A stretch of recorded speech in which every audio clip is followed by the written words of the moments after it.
सुल्तानपुर की नगरपालिका परिषद चेयरमैन बबीता जायसवाल की वित्तीय एवं प्रशासनिक पावर सीज होने के मामले में नया मोड़ आया है। आज हाईकोर्ट में सुनवाई करते हुए माननीय न्यायालय ने आज शासन के आदेश को स्थगित कर दिया है। इस बात की जानकारी लगते ही चेयरमैन बबीता जायसवाल के घर जश्न का माहौल है।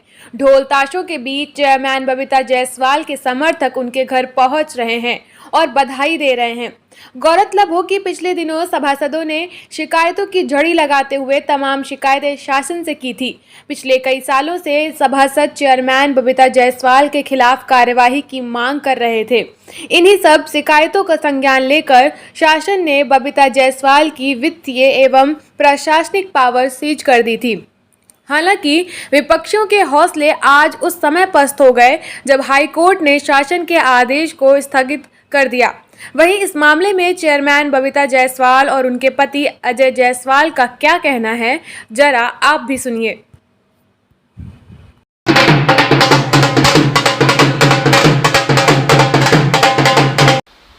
हमारा पावर सीज का मामला जो कि चल रहा था आप लोगों के संज्ञान में है। आज मैं इतनी खुश हूँ कि मैं ज़्यादा नहीं बोल पा रही हूँ, बस 2 शब्द बोलूँगी।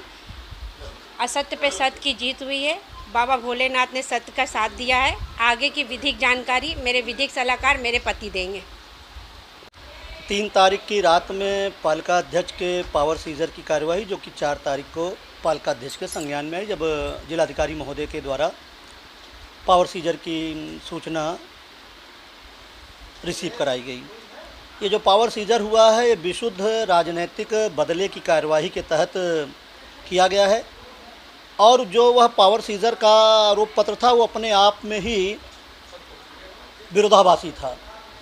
जो मामला सब जुडिस है, न्यायालय ने जिस पर पालिका के रुख का समर्थन किया है, बॉडी शॉपिंग जो जल निगम के कर्मचारियों का था कि 15 कर्मचारी बिना पालिका की सहमत के पालिका में भेज दिए गए थे और उनको पालिका से वेतन देने के लिए कहा जा रहा था।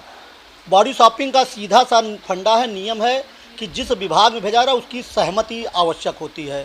कोर्ट ने अपने 22 फरवरी के निर्णय में ही कहा है कि बिना आप पूर्व सहमत के पालिका में या स्थानीय निकाय में भेज नहीं सकते हैं, क्योंकि पालिका एक ऑटोनॉमस बॉडी है और आप बिना सहमत के नहीं भेज सकते हैं। उसके बाद 8 जजमेंट हुए हैं जिसमें, और उसमें कोर्ट ने कहा ना या तो शासन उनको पैसा देगा सैलरी या तो जल निगम देगी। और पालिका की वित्तीय स्थिति इस प्रकार की है कि अभी आप पता करिएगा तो जुलाई माह का ही वेतन नहीं बट पाया कर्मचारियों को, क्योंकि राजमित घटता जा रहा है। ऐसे में 15 कर्मचारियों को और पालिका के ऊपर लादना ये उचित नहीं था। एक ये बिंदु था। दूसरा बिंदु ये था कि साहब होम्योपैथी एसोसिएशन ने एक पार्क बनवाया, हैनीमैन पार्क, जिसमें पालिका का 1 रुपये भी नहीं लगा है और उस होम्योपैथी एसोसिएशन ने अगर लोकार्पण के पत्थर पर विधायक सूरभान सिंह का नाम, पालिका अध्यक्ष का नाम, मेरा नाम, प्रवीण अग्रवाल जी का नाम, पूर्व पालिका अध्यक्ष का अमोल बाजी, सबका नाम लिखा, तो इसमें पालिका अध्यक्ष ने कौन सी अनियमितता कर दी, कौन सी वित्तीय और प्रशासनिक अनियमितता हुई, उस पर भी जिलाधिकारी की रिपोर्ट में कहीं नहीं दोषी पाई गई हैं। 18 फरवरी 2021 को जिलाधिकारी ने जो भी रिपोर्ट भेजी है 12 बिंदुओं पर, एक भी बिंदु में पालिका अध्यक्ष को दोषी नहीं ठहराया गया है। तीसरा आरोप यह था साहब कि हमारे यहाँ आउटसोर्सिंग के ड्राइवर होते हैं। 16 में 2015 16-17 और 17-18 में उनकी सैलरी 250 रुपये प्रतिदिन थी। 18-19 के टेंडर में लीपकीय त्रुटि से वो 240 प्रिंट हो गई। बाद में कर्मचारियों ने कहा कि साहब हमको 250 पहले से मिलता था, आपने 240 कर दिया। उनका वो शिकायत थी। सभासदों ने बोर्ड की बैठक में इस बात को रखा कि भाई ऑलरेडी जिनको 250 पहले से मिल रहा है उनको 240 करना उचित नहीं, और उनका वेतन पूर्ववत 250 कर दिया। तो इसमें कौन सी अनियमितता और वित्तीय अनियमितता और पालिका को क्षति पहुंचाया? भाई 250 उनको पहले से मिल रहा था। तीसरी, और उसमें भी जिलाधिकारी ने अपनी आख्या में लिखा है कि पालिका अध्यक्ष इसके लिए दोषी नहीं है, ये सामूहिक निर्णय था बोर्ड का। चौथा, उन्होंने आरोप लगाया था कि साहब शौचालय के टेंडर हुए थे जिसमें 2 पे टेंडर पड़े और कलेक्ट्रेट वाले पे टेंडर नहीं पड़ा, जिसे कि 500 रुपये उसका भी प्रतिदिन था। पालिका के कर्मचारियों से ड्यूटी लगाकर वसूला गया 466 रुपये 66 पैसे प्रतिदिन एवरेज उससे कमाई हुई है पालिका को 1,40,000 रुपये की। जिलाधिकारी ने अपनी आख्या में लिखा है कि वित्तीय क्षति का आकलन करना उचित नहीं है। हाँ, रीटेंडर न कराया जाना एक चूक मानी जा सकती है जिसके लिए अधिशासी अधिकारी और अध्यक्ष दोनों उत्तरदायी हैं, लेकिन पालिका को कोई वित्तीय क्षति नहीं हुई। केवल पावर सीज करना था और पावर इस नाते सीज करना था। आप सोचिए, जैसे उनको पता लगा कि 17 तारीख को केस लगा, 16 तारीख को आनंद फानंद बैठक बुला लिया और हमने और बैक डेट में एजेंडा जारी किया गया। दस्तखत हुए 11 तारीख को और डेट उस पर डाली गई 8 तारीख को। और प्रशासनिक अधिकारी को बैठक बुलाने का अधिकारी नहीं है, ये विषय अलग है। इसके लिए मैंने मुख्यमंत्री से, प्रमुख सचिव नगर विकास से, नगर विकास मंत्री से, जिलाधिकारी शिकायत की कि एडीएम एफआर को बैठक बुलाने का अधिकार नहीं है, क्योंकि बैठक वही बुला सकता है जो अध्यक्ष होगा। अध्यक्ष नहीं है, और अध्यक्ष पदेन सदस्य होता है नगर पालिका का। प्रशासनिक अधिकारी ना तो वह बोर्ड का सदस्य होता, जो व्यक्ति नगर पालिका का सदस्य नहीं है वो बैठक कैसे बुला सकता है।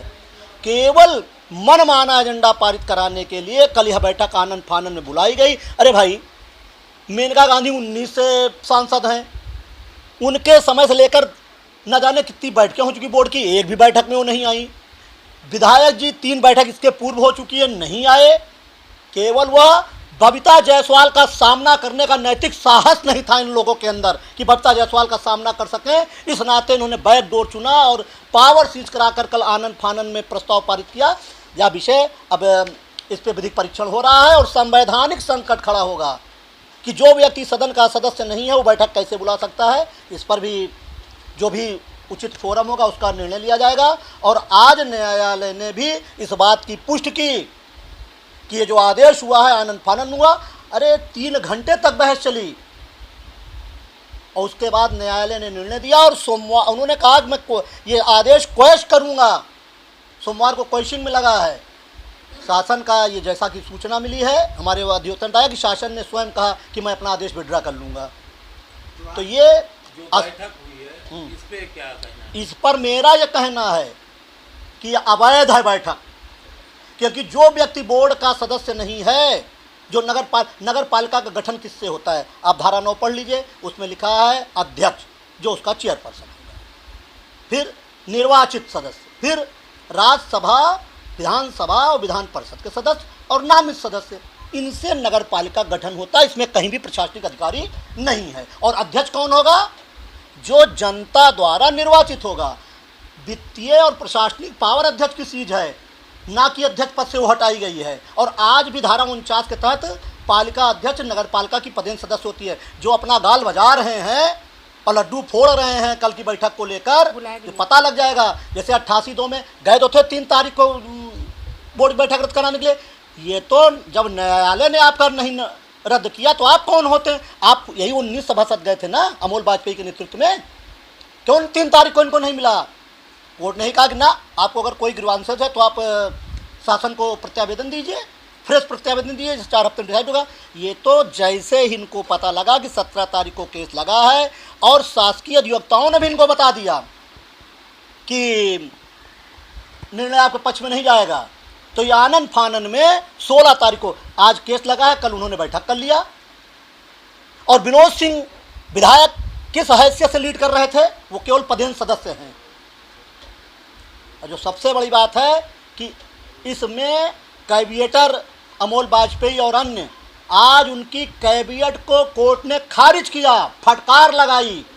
और उनको वकील किसने मुहैया कराया था, पता कर लीजिएगा कौन उनका वकील था और किसने उनको फंडिंग की। इतने बड़े वकील को खड़ा करने की उनकी हैसियत नहीं है जितना बड़ा वकील उन्होंने खड़ा किया था। उनकी 5 लाख रुपए फीस है पर पेशी की। हम हमेशा सत्य के साथ रहे हैं। हम लोग ना कभी घुटना टेके हैं और ना टेकेंगे, क्योंकि हम हमेशा सत्य के साथ रहते हैं।